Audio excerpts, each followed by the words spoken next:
All right, folks. How many times do people come in with you believe good intentions, don't necessarily have them? I wonder.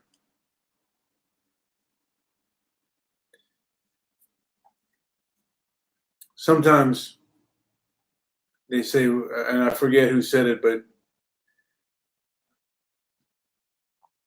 the road to hell is often paved with good intentions.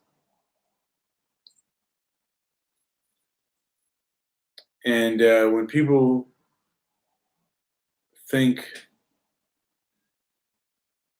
that they are creating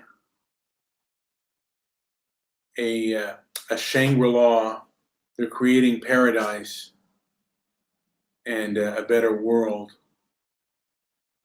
Well, no exaggeration is too large. No lie is too big. No, no activity to your enemies, because, of course, your enemies want to don't want to bring about this enlightened world. I mean, and it's so enlightened that you can't even debate about it.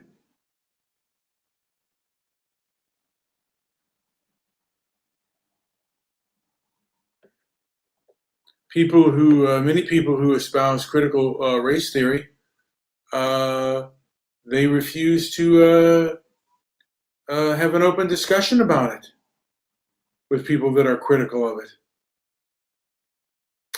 I see Angela's on the scene. How are you, Angela? I might just come out and invite you. Hopefully your audio is good and you may want to come. I'm going to probably make this rather short, but yeah, you're always invited to join in. It's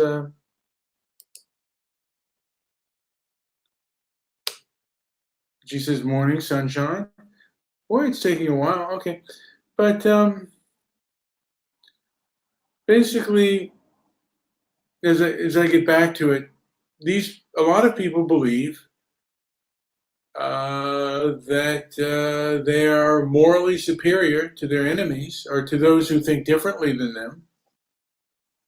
This is mainly the left. Uh, that that anything they do to their opposition is okay. Certainly defaming them, canceling them, which is a form of blacklisting. And, Stefan Molyneux said, cancel culture really is a dress rehearsal for mass murder. If you can starve somebody out and humiliate them and economically destroy them, well, and the news media won't really say anything about it.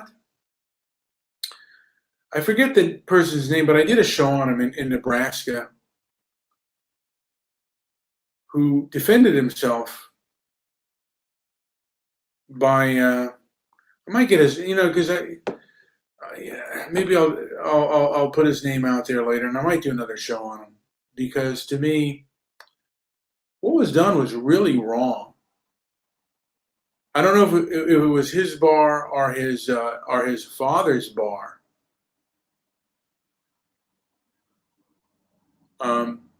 But he basically I think they were attacking his father, and he fired he pulled out his firearm and said, like the crowd, he told him to back off, and he fired a gun in the air, and a gentleman, I think, went around him and got him in a headlock and started hitting him in the head, and he ended up shooting him through the left clavicle, and it was on tape. And the prosecuting attorney said this was a clear-cut case of self-defense, and a mob went to his house, and he changed his decision, and he decided to go through with the prosecution, which was a very costly prosecution. And the guy had to sell everything, and he couldn't go on any of the GoFundMe sites, and he was becoming poorer and poorer. And he ended up committing suicide.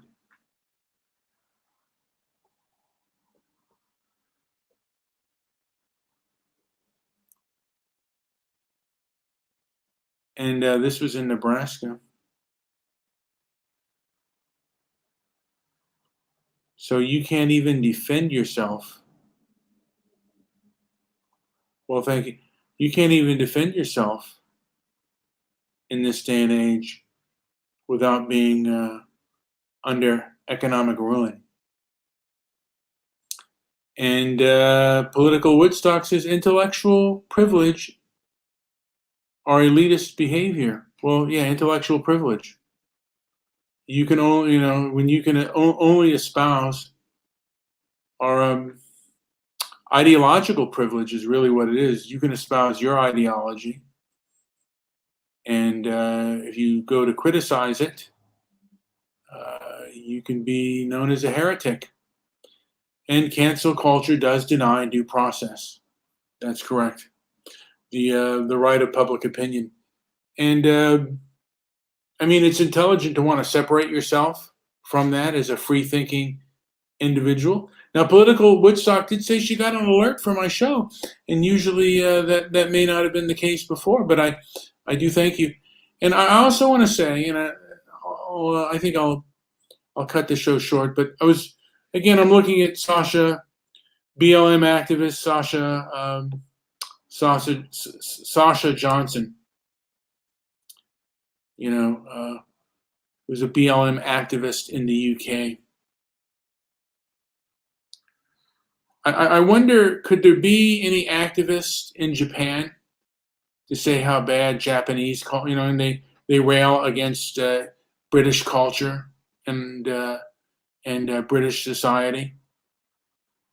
I wonder if somebody could go to Japan as someone who's not ethnically part of that nation, even if they were born there, and they can sit there and they can espouse how bad Japan is, and their system is racist towards them, and discriminatory. Maybe a Filipino can go over there, or a Korean could go over there, and maybe they have. I could be wrong on that, but could they do it in the same way? Could they tear down statues? To me, like I said, the hypocrisy and gaslighting are forms of abuse. And I was also watching. Oh God, I forget the name of it's a hard to pronounce YouTube channel, but it talked about Compton in 1972, and people were saying the reason for the rise in crime was the lack of kind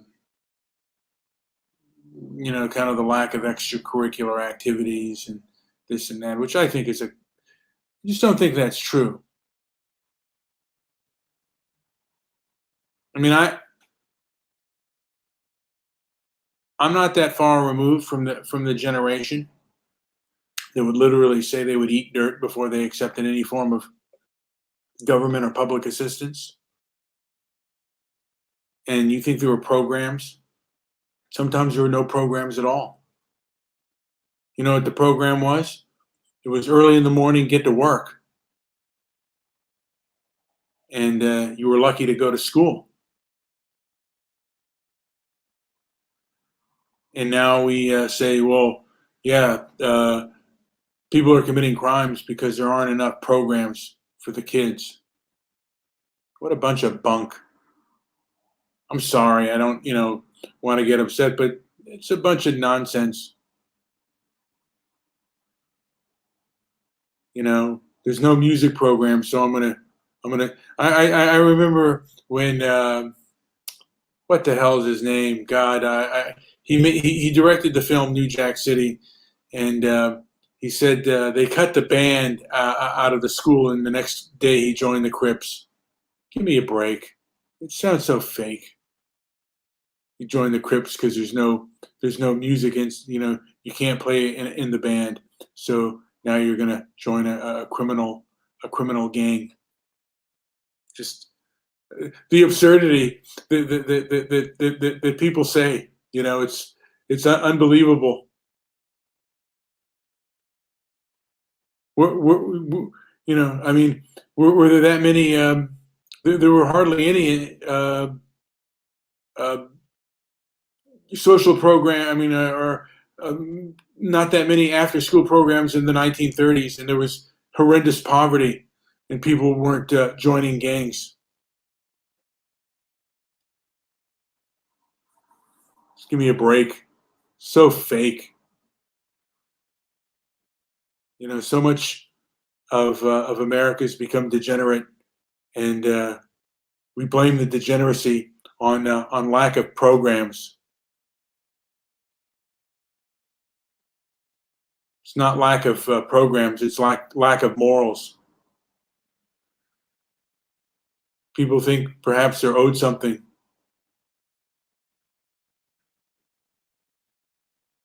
and you really owed nothing. You should be grateful for what you get, and just a lack of gratitude. You live in a country where you have a far better standard of living than most people. I imagine there are over 1 billion people around the world that would love to be any kind of American, and yet people want to say they're deprived. 350 million Chinese live on less than $2 a day. They wouldn't want to be any kind of American. But of course, white supremacy, that will be the main blame for society's ills. White racism and white supremacy is to blame for the degeneracy of our nation. They're just reacting to a racist society. What a bunch of bunk. And like I said, if you believe that stuff, um, you know what? And if you believe in it strongly enough, there is a part of me that doesn't want to live. I don't want to be your neighbor. You know, I don't want to live near you. I would prefer not to live near you. And many of them, by the way, are hypocrites. Many of the people who support leftist causes live in gated communities or communities with private security, and they send their children to the best private schools, and that aren't hardly diverse at all. But they're in favor of busing and diversity for you, but not for me. It's again, it's there's a major form of hypocrisy with the wealthy left. I hear a siren in the background. I think it's a fire truck. Might be a medical emergency, so bear with me while I do that. But yeah, so I'll end on this.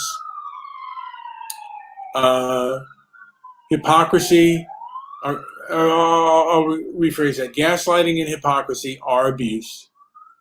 Uh, Again, is it the worst thing in the world? No. Am I being sent to a gulag? No. But can I be threatened for what I say and what I believe? Yeah, they'll do that. You got to be careful. And it's like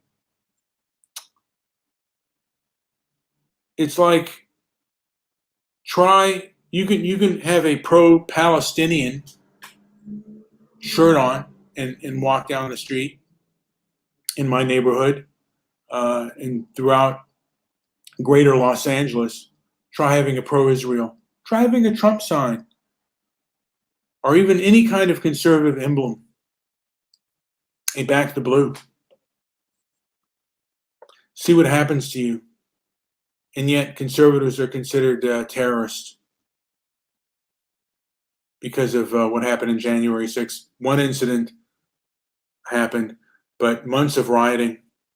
Portland, by the way, is still under the, is largely under the gun of Antifa. And the city supports it. I don't know what the populace of Portland is. I'm going to look right now. What is the populace of Portland? Oops.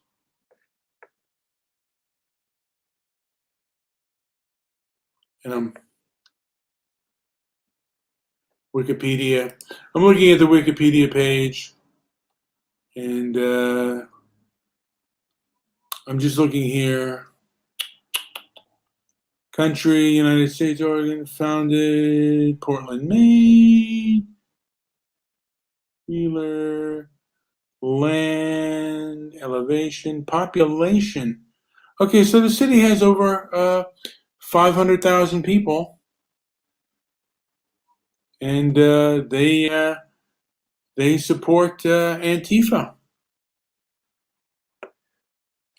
They don't see them as bad as, and they believe that they're fighting fascism. That's how kind of sick and twisted a large portion of our nation is. They actively support domestic terrorists while claiming that conservatives are the real domestic terrorists.